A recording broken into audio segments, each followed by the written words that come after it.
আজকে ভাত খেতে বসে প্রথমেই নিয়ে নিলাম ভর্তা। তো ভর্তাটা এইভাবে মেখে মেখে খেতে এত ভালো লাগছিল যে খুব মজা করে খাচ্ছিলাম। এরপরে নিয়ে নিলাম আলু ভাজা।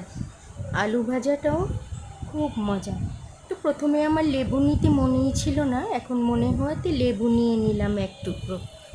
লেবুর রসটা দিয়ে মাখিয়ে ভাত খেতে খুব ভালো লাগে। তো এরপর নিয়ে নিলাম লাউ টমেটো দিয়ে রুই মাছের ঝোল।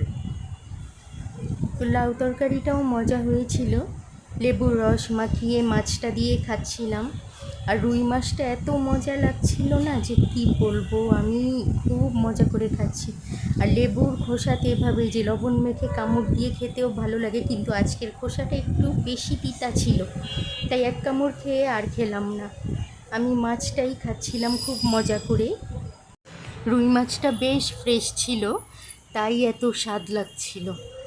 তো আজকে বাহিরেও বেশ গরম, গরমের মধ্যে লাউয়ের এরকম পাতলা ঝোলটা বেশ ভালোই লাগছিল। তো তোমরা আজকে কী দিয়ে দুপুরের খাবার খেলে চ্যানেলটা সাবস্ক্রাইব